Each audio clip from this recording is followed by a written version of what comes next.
Hello Monet. Awit. Naguma. Gara kana ta'e. Jira studio jirta moo bakkee baatee jirta? Eenyu jedhu? Caalaadha. Caalaan bar. Caalaa maybe na beekuu dhiisuu dandeessa.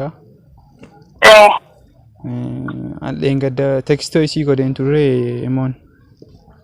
Okay, na barreessee turte hin argine. FB keeratti barreesseen ture. Adaamaa dhufee hin jiran illee. Okay, maal si gargaara? Okay, ma waan biraa maal gargaartu akkasuma wal argine maasoo kee haasa'uu si waliin haasa'uu fedhe bar. Okay, amma kilaasii qaba. Okay, alkaba. Stuudiyootti dhufuu dandeessa. Okay, stuudiyoo dhufee yoon si haasofsiise xiqqoo naannoo eekaman jechuun waardiyaa minaamin. Jechuun sagantaaf immoo dhimma dhuunfaaf ni barbaachisa. Ayi dhimma dhuunfaati sagantaa ta'uu hin taane. Maal ture bilbilaan haasa'uu hin dandeessu?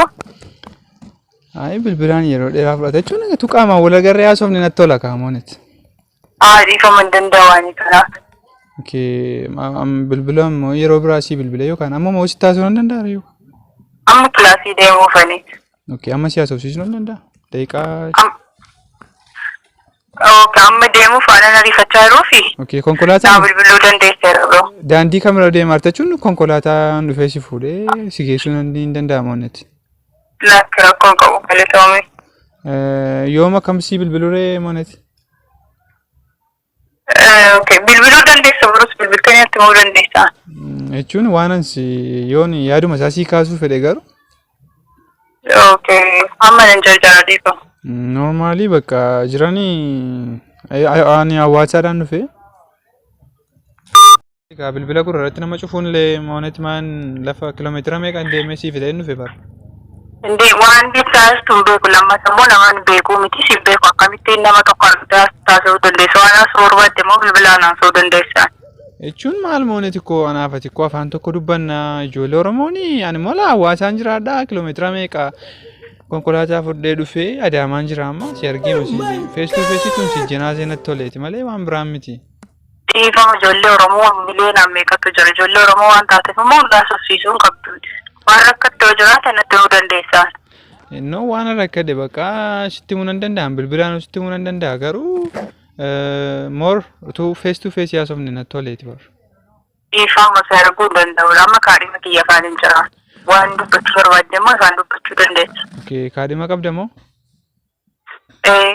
Okay, isa dhagaalaan amma rakkinni qixa sana irratti nu mudate. Anis moo illaa jaalallee hin qabu si jaalladheetuma malee waan biraa tokko miti. Galatoomee ulfaadha. Okay, jaalallee qabda jechuudha. Obboleessa Bukaayoo bilbila kee cufatte gaariidha. Qorri irra turre waan si dhibu. Garuu prank nu goote. Anas prank sin godhe miti? Prank nu goote muuxannoo isaa qabda natti fakkaata. Gaariidha. Ayyee jabaadhu nullee baay'ee si jaallanna waa.